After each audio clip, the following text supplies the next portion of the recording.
¿Qué tal? Bienvenidos al primer tema que presentaremos aquí en Maestría de Vuelo, que son las tareas de vuelo. A lo largo de la historia del pilotaje y la evolución del entrenamiento de vuelo, se formularon prioridades de las tareas de vuelo del piloto. El piloto comienza a desarrollar estas habilidades desde su primera lección de vuelo y siempre debe priorizarlas de acuerdo al orden establecido. Estas tareas son realizadas por un solo piloto de acuerdo al Single Pilot Resource Management o por dos o más pilotos de acuerdo al Crew Resource Management. Una manera en la que las tareas de vuelos pueden ser representadas es con una pirámide. Volar siempre será el fundamento. Volar es establecer una trayectoria o perfiles de vuelo como el despegue, ascenso inicial, descenso, aproximación, ida al aire o aterrizaje, de acuerdo a los perfiles establecidos para cada categoría de avión. Además, se sigue una trayectoria de vuelo para seguir una navegación. La navegación puede ser tanto visual como por instrumentos. Ya que se establecen esas dos principales tareas de vuelo, uno puede comunicarse, que se realiza con el tránsito aéreo. En la punta de la pirámide tenemos la tarea de monitorear y administrar. El orden de prioridad siempre será volar, navegar, comunicar, monitorear y administrar. Una tarea puede alterar el curso de otra tarea. Por ejemplo, si el controlador de tránsito aéreo nos indica virar por la derecha el rumbo 300, tenemos que ajustar nuestro vuelo para seguir el rumbo 300. Una vez que se ha logrado la tarea con más prioridad, se puede pasar a la siguiente. Por ejemplo, si no hemos establecido bien nuestro ascenso con la velocidad requerida y la configuración necesaria, entonces todavía no se puede verificar el procedimiento de ascenso con la lista de verificación. Tenemos que establecer nuestra trayectoria de ascenso, navegar, comunicar si es necesario, y ahora sí podemos verificar el procedimiento de ascenso con la lista de verificación. Las tareas se dividen cuando se vuela como tripulación. Cuando hay dos pilotos volando, un piloto actúa como piloto volando o pilot flying y el otro piloto actúa como piloto monitoreando o pilot monitoring. El piloto volando realiza las tareas de volar y navegar, mientras que el piloto monitoreando realiza las tareas de comunicar, monitorear y administrar. Volar es la principal tarea del piloto. Es la base de la pirámide y nunca debe ser descuidada. Es la habilidad más importante que el piloto debe tener para poder dividir su atención en las demás tareas sin descuidar el vuelo. Como siempre mencionan, uno siempre tiene que volar. Volar, volar, volar. El volar se logra utilizando los controles primarios y secundarios para establecer una trayectoria de vuelo y una velocidad deseada y así establecer una navegación, la segunda prioridad de vuelo. Estos son los elementos importantes del vuelo. Para establecer un perfil de vuelo, uno debe ajustar su cabeceo e inclinación, su potencia y velocidad y la compensación. Además tenemos reglas, por ejemplo, para establecer un viraje de 3 grados por segundo, uno toma la true airspeed y se divide entre 10. Este resultado se le suma el 7 y así tenemos el ángulo de inclinación para lograr esa tasa de viraje de 3 grados por segundo. Un ejemplo, si estamos volando a 100 nudos de velocidad verdadera o true airspeed, se divide esto entre 10, el resultado es 10. Entonces se le suma el 7 y esto significa que con 17 grados de inclinación uno tendrá una tasa de viraje de 3 grados por segundo. También tenemos otra regla para un ángulo de descenso de 3 grados, que son los pies por minuto necesarios para un ángulo de descenso de 3 grados. Se toma la true airspeed o ground speed, se divide entre 2 y se añade un 0. Por ejemplo, si estamos volando a 180 nudos de velocidad verdadera, estos 180 se dividen entre 2 y el resultado da 90. Se le añade el 0 y tenemos 900 pies por minuto. Otro elemento importante del vuelo es la configuración. Se ajustan los flaps, speed brakes y tren de aterrizaje. Cada uno de estos tiene su limitación, su modo de operación y una indicación. Otro elemento importante del vuelo es la anticipación. Tenemos que anticipar tanto nuestro viraje como ascenso y descenso para seguir una altitud o un rumbo. El primero de estos es una inclinación, se divide entre dos para nivelar a un rumbo deseado. Por ejemplo, estamos virando a la derecha al rumbo 300 con 17 grados de inclinación. Los 17 grados se dividen entre 2, queda entre 8 y 9. Entonces, para nivelar al rumbo 300, pasando el rumbo 292, nivelamos las alas y estaremos en el rumbo 300. En el segundo ejemplo, descendiendo o ascendiendo, le quitamos un 0 a la velocidad vertical para nivelar la altitud. Por ejemplo, estamos ascendiendo a 600 pies por minuto, le quitamos el último 0, tenemos 60 pies. Entonces, si queremos nivelar a 3000 pies, pasando en 2940 pies, empezamos a nivelar y estaremos nivelados a 3000 pies. Otro elemento importante del vuelo es volar los perfiles. Aquí tenemos dos perfiles. Del lado izquierdo tenemos un perfil de despegue de un monomotor ligero, en donde se establece la potencia de despegue, se inicia la carrera de despegue, se rota y se mantiene el ángulo de cabeceo en el que podamos seguir una velocidad de ascenso y una altura segura. Uno acelera a la velocidad de ascenso de crucero o cruise climb, como se llama en inglés. Se ajusta la potencia de despegue o de ascenso y ya se pasa a la siguiente fase de vuelo. En el ejemplo de la derecha tenemos una aproximación visual en Airbus A320. Estos perfiles se memorizan y se practican para que sean realizados de memoria. Es parte del vuelo y es como uno tiene que seguir sus trayectorias o perfiles. El navegar es la segunda prioridad de las tareas de vuelo. Es el arte y la ciencia de volar de un punto a otro de acuerdo a reglas de vuelo visual o reglas de vuelo por instrumentos, utilizando equipamiento de navegación convencional, como teníamos los relojes BOR 1 o BOR 2 o un HCI, o equipamiento de navegación moderno, como tenemos el Garmin 1000, los GPS 530, 430 o FMS. La trayectoria que uno establezca a través del volar determinará la navegación lateral y vertical en vuelo. También tenemos elementos importantes de la navegación. Un elemento muy importante es la anticipación. Aquí tenemos un ejemplo en que si queremos interceptar un curso, un arco DME, tomamos 1% de la True Airspeed o Ground Speed para determinar nuestra distancia para comenzar nuestra interceptación en ese curso o arco DME.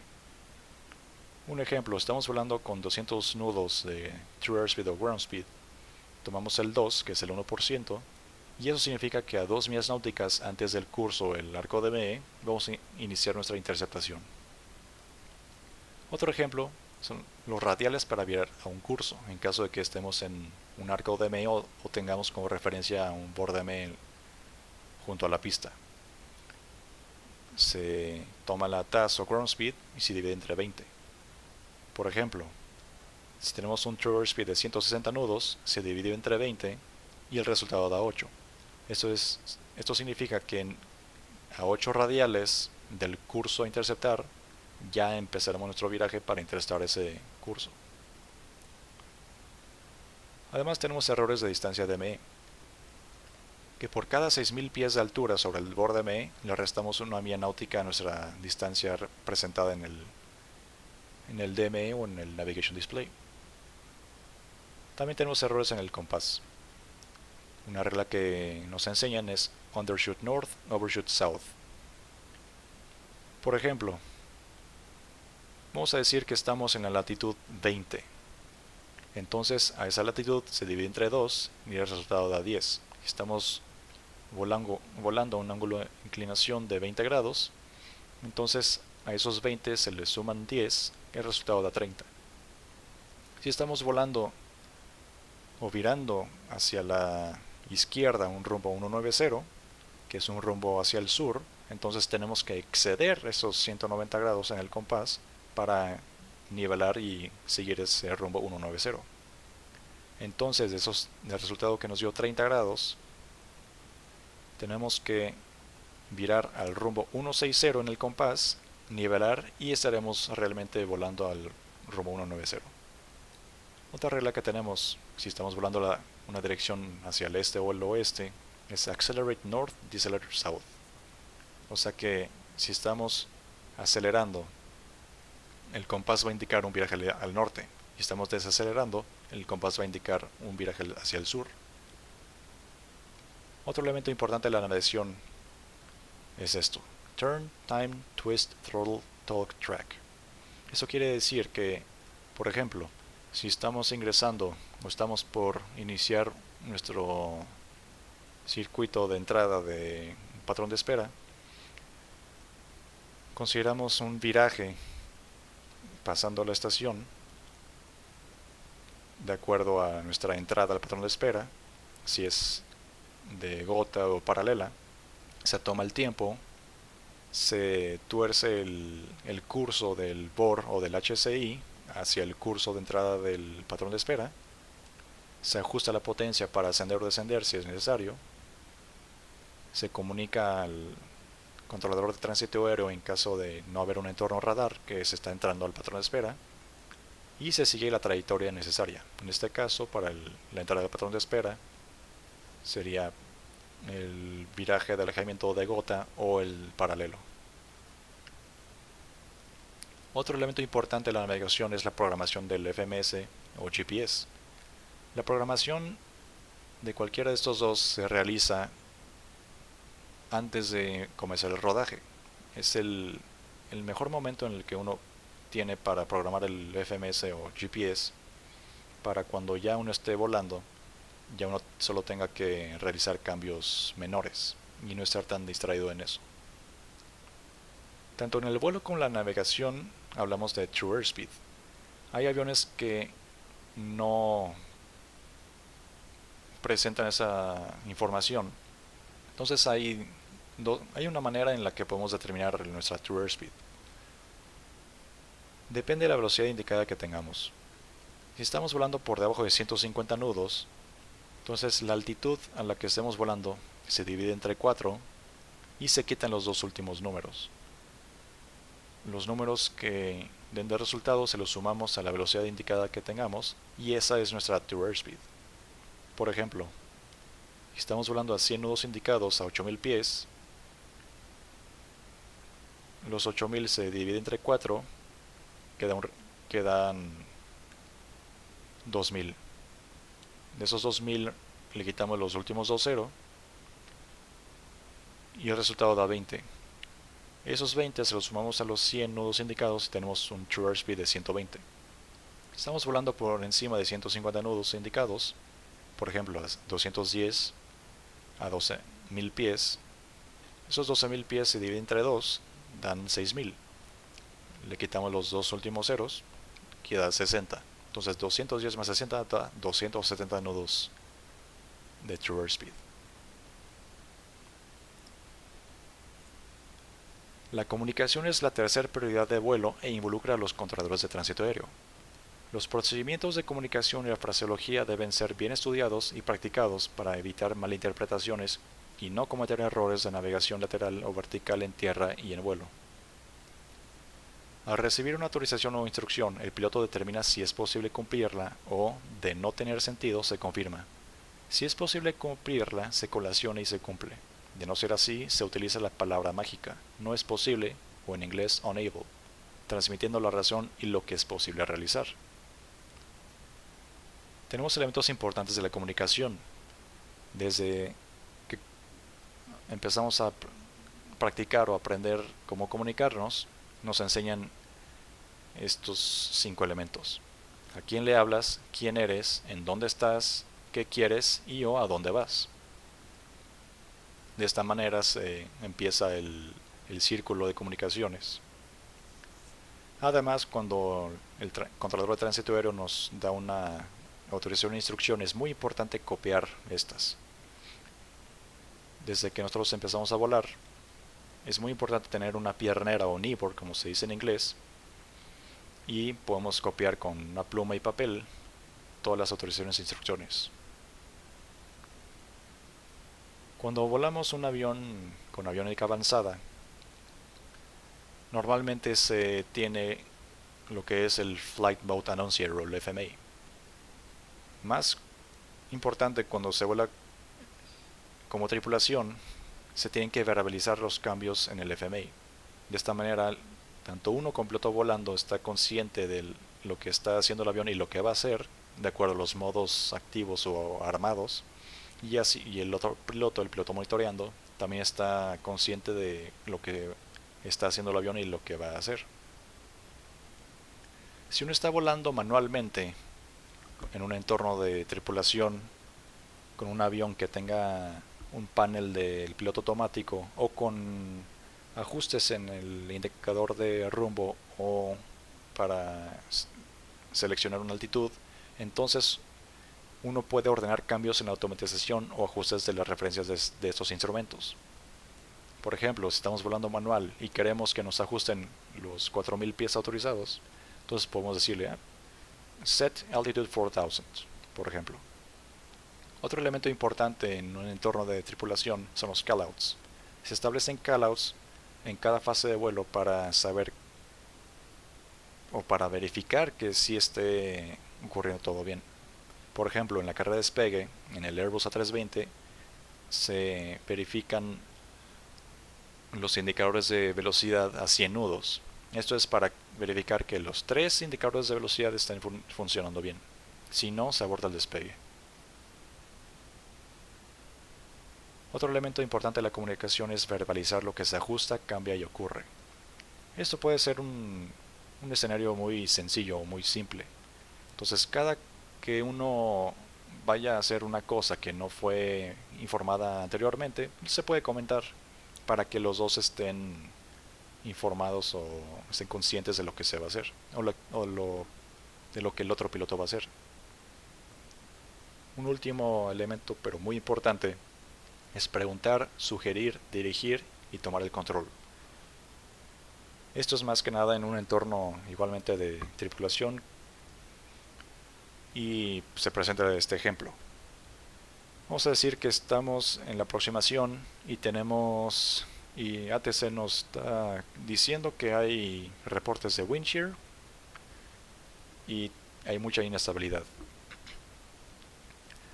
Entonces, vamos a decir que el viento excede nuestras limitaciones y el piloto que está volando quiere continuar en la aproximación y el aterrizaje. Entonces es responsabilidad del piloto monitoreando preguntar, oye, estamos excediendo nuestra velocidad, está muy inestable, ¿vas a continuar? Sí, voy a continuar, no hay problema. Entonces ahí ya empezaría este ciclo. Si continúa la situación, entonces el otro piloto puede decir o dice, oye, está muy inestable, estamos excediéndonos de la limitación, vamos al aire. Y si el piloto volando todavía está terco en querer continuar, ahí entonces el otro piloto ya dirige la maniobra de la ida al aire, porque es lo más seguro. Sí, oye, capitán, oye, vámonos al aire, vámonos al aire. Y si el piloto volando no actúa a esa dirección, el piloto monitoreando, toma el control. Todo esto en pro de la seguridad. Como ya hemos visto en la pregunta de la pirámide, la tarea de monitorear es el ojo que todo lo ve y detecta. El resultado de monitorear es tener una conciencia situacional óptima. De esta manera uno está consciente de lo que está sucediendo y va a suceder, y así se pueden anticipar tareas para reducir la carga de trabajo en la siguiente fase del vuelo. Se monitorean todos los aspectos internos, como el avión, la tripulación, y externos, que es el entorno, el terreno, el clima, el control del tránsito aéreo y las presiones externas. También se identifican varios elementos importantes de monitorear. En la tarea del vuelo se monitorea la trayectoria de vuelo.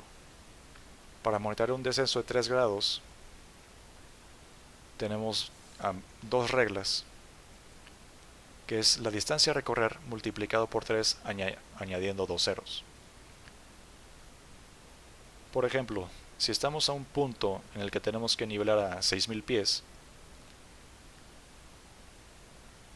entonces, y estamos a 8 millas, entonces esas 8 millas se multiplican por 3, da 24, se le añaden dos ceros, que nos da el resultado 2400.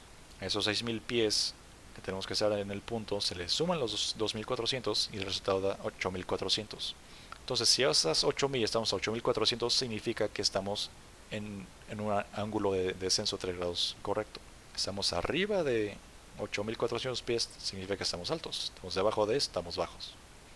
Otra manera de monitorear la trayectoria de vuelo en un descenso de 3 grados es con la diferencia de altitud dividido entre 1000 multiplicado por 3. Por ejemplo, si en el siguiente punto tenemos que estar nivelados a 10.000 pies, entonces tomamos la diferencia de altitud. Si estamos a 24.000 pies, son 24.000 menos 10.000, del resultado 14.000 pies. Se quitan los tres ceros, bueno, se divide entre 1000, del resultado 14. Los 14 se multiplican por 3 y da el resultado de 42 millas. Si estando a 24.000 pies estamos antes de 42 millas, eso significa que estamos bajos. Si estamos a 35 millas, significa que estamos altos. Otro elemento importante del monitoreo es la conciencia de las tareas y anticipación. Entonces, si estamos ascendiendo, estamos conscientes que la siguiente fase de vuelo es el crucero. Entonces nos anticipamos para ajustar todo para el crucero. O si estamos en crucero, mejor dicho, y la siguiente fase de vuelo es el descenso y la aproximación, entonces nos anticipamos para las tareas en tanto el descenso como la aproximación, y así no tenemos tanta carga de trabajo en esas fases. Otro elemento importante de motor es el escaneo. Como pueden ver la foto ahí, está Sully escaneando su overhead panel, y uno en el avión o en la cabina volando escanea toda la cabina. Adentro escaneamos el PFD, el Navigation Display, los sistemas, el combustible. Uno escanea o checa su EFP para tener siempre la información más importante rápidamente, o sea, para referirse rápidamente. Se monitorea el otro piloto y la tripulación. Eso para siempre estar consciente o seguro de que la condición de todo está bien. También se escanea lo que está pasando afuera, que es el clima, el terreno, tráfico y la condición del aeropuerto. Otro elemento importante del monitoreo es la verificación cruzada y verificación. Ya habíamos dado el ejemplo de la carrera de despegue, que a 100 nudos se hace una verificación cruzada de los velocímetros para confirmar que estén funcionando bien. La verificación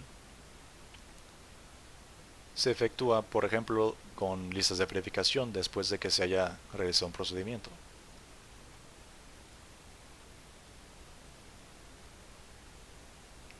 Otra tarea es la administración. Así como la tarea de monitorear, la tarea de administrar va en la punta de la pirámide, pero también se administran aspectos del vuelo, la navegación y la comunicación. Son dos tareas que se realizan simultáneamente y se toma acción en caso de detectarse algo que requiera cambiarse o coordinarse. Hay muchos elementos no técnicos que conforman la tarea de administrar. Principalmente es la relación e interacción de los elementos del módulo Shell. En el centro tenemos el liveware central, que es nuestra condición, el estrés que tengamos, hambre, motivación y fatiga. Entonces esos elementos del liveware central van a afectar la interacción con los demás elementos. Por ejemplo, del lado izquierdo tenemos el software, que son los reglamentos, las políticas, los SOPs o procedimientos establecidos e información aeronáutica, nuestras cartas, nuestros manuales o referencias de navegación. Abajo tenemos el hardware, que es la interacción con la aeronave, los sistemas, interfaces o IFPs. Entonces es muy importante estar familiarizados con nuestra aeronave, nuestros sistemas y con las herramientas que utilizamos. Del lado derecho tenemos el liveware, que es la tripulación que tengamos a bordo, la tripulación de tierra, los controladores de tránsito aéreo y el personal de operaciones. Por último tenemos el entorno, terreno, el clima, aeropuertos, el espacio aéreo. Entonces cuando estamos conscientes de todo eso, podemos llevar a cabo el vuelo con seguridad. También tenemos elementos importantes de la administración. La automatización se administra de la manera siguiente. Puede ser administrada, seleccionada, manual, con ayudas o sin ayudas. La automatización o el vuelo administrado se efectúa en una A320 o en un Airbus, que es el modo Managed, que es con lo que le hayamos programado al MCDU, en Boeing al CDU.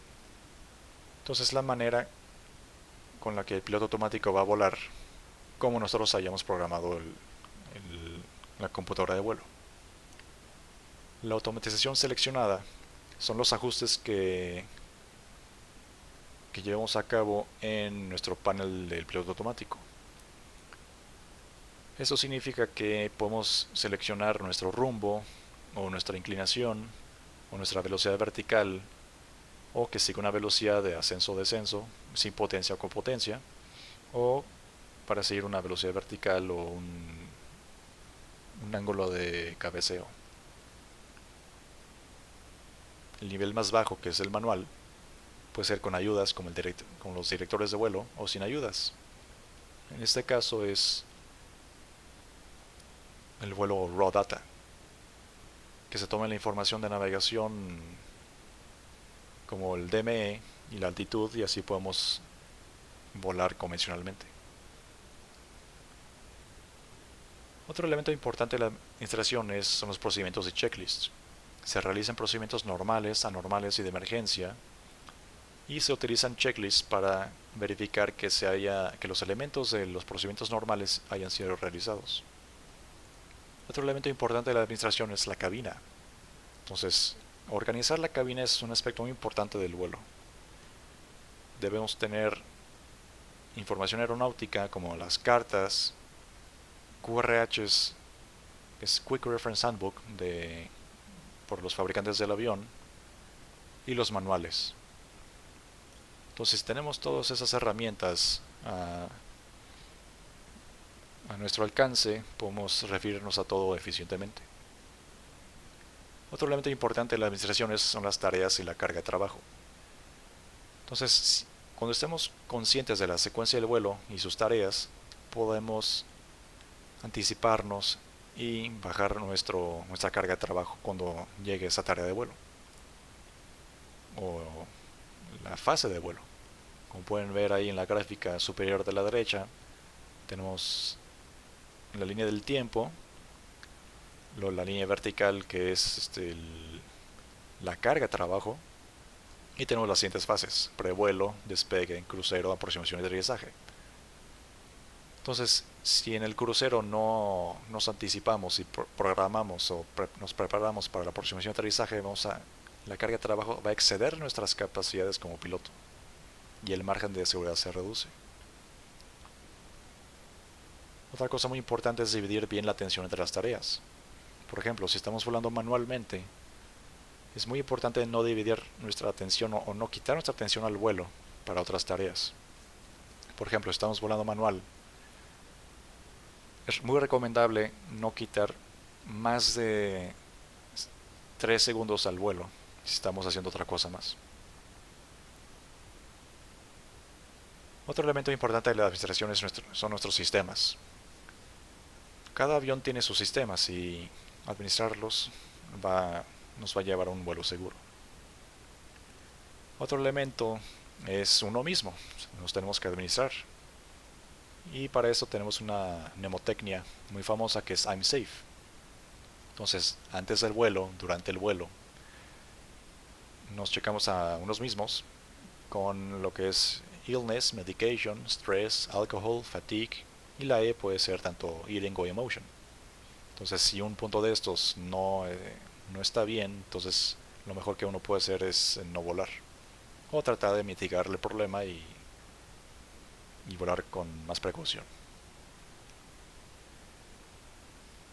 También tenemos mnemotecnias para situaciones normales y situaciones anormales. En situaciones normales tenemos una mnemotecnia que se llama PAVE. Entonces se va verificando la condición del avión, del piloto, del avión, del entorno y de presiones externas. Las situaciones anormales pueden ser analizadas con estas tres mnemotecnias. La primera que se enseña es Decide. Detect, Estimate, Choose, Identify, Do, Evaluate. También hay un modelo profesional que es el FORDEC.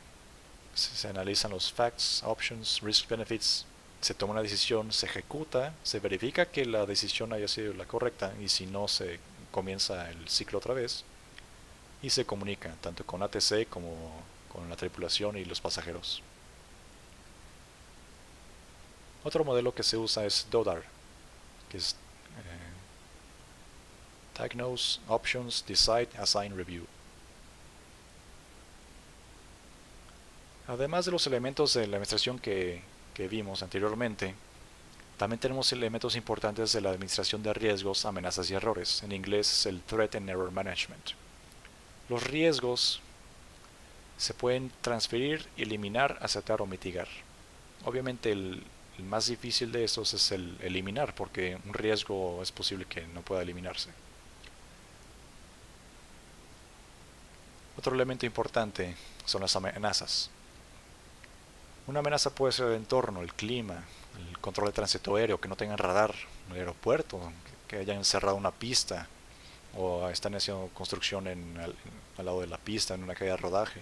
El terreno puede que sea alto y puede haber otros aspectos del entorno que puedan ser una amenaza. También hay elementos de amenazas organizacionales, que pueden ser presiones operacionales como demoras, una aeronave que tenga una condición ahí que pueda afectar cómo se realiza un procedimiento, cómo se vuela. También puede haber amenazas en la cabina y los pasajeros, un pasajero que no se sienta bien o que esté alterado. También puede haber elementos del mantenimiento que no se hayan realizado bien y no haya sido uno informado. También puede ser que el personal terrestre no haya realizado la carga y balance correctamente y eso presenta una amenaza para el vuelo. También puede haber amenazas de la documentación que no haya sido hecha adecuadamente o puede haber otras amenazas. También tenemos errores. Estos errores pueden ser pues intencionales o no intencionales. Puede haber errores de control, como es el vuelo manual, o sea, errores de vuelo manual, de la automatización, errores de sistemas o navegación en tierra. También puede haber errores de procedimiento, cuando no se siguen los SOPs o los procedimientos establecidos, que no se efectúen checklists o que se salte uno de un elemento de un checklist, que no se efectúen los callouts, que no se efectúe un briefing en absoluto o se salte algún elemento del briefing o algún error de la documentación. La comunicación también puede tener errores. Puede ser externa, que es piloto ATC o piloto a piloto. También tenemos estados de la aeronave no deseados. Estos errores o estados pueden ser de control, es decir, actitud, velocidad, desviaciones de altitud o rumbo, penetración de clima, penetración de espacio aéreo, limitaciones, aproximación de aterrizajes inestables o un aterrizaje normal. Otro estado de la aeronave no deseado puede ser la navegación en tierra. Puede que uno ingrese a una calle de rodaje o pista incorrecta. Igual otro estado de aeronave no deseado es la configuración de la aeronave. Puede ser algún sistema que no se haya configurado bien, o de controles de vuelo, automatización, de motor o peso y balance. Entonces, si estamos conscientes de todas estas amenazas, errores, riesgos y estados de aeronave no deseados, podemos efectuar un vuelo más seguro. Aún así, como cualquier ser humano, o el errar es humano, tenemos varias contramedidas para estos riesgos, amenazas o errores. Estos pueden ser una buena planeación, conocimiento y experiencia, es decir, siempre practicar, siempre aprender más. Se pueden hacer briefings antes del vuelo y antes del aterrizaje y después del aterrizaje, que es casi siempre donde más se aprende. Y también se puede tener un monitoreo activo, una cultura de verificación, cuestionamientos y tener asertividad. Y bueno, espero que les haya gustado este tema. No olviden suscribirse a nuestro canal de YouTube y agregarme en Discord. Igual si tienen cualquier pregunta o comentario, por favor háganmela ahí en los comentarios en el canal de YouTube. Y se pueden suscribir en el canal que podemos mostrar ahí, que estamos mostrando ahí, Maestría de Vuelo. O en Discord me pueden encontrar como JetFueled con el número 8366. Muchas gracias y nos vemos en el siguiente tema.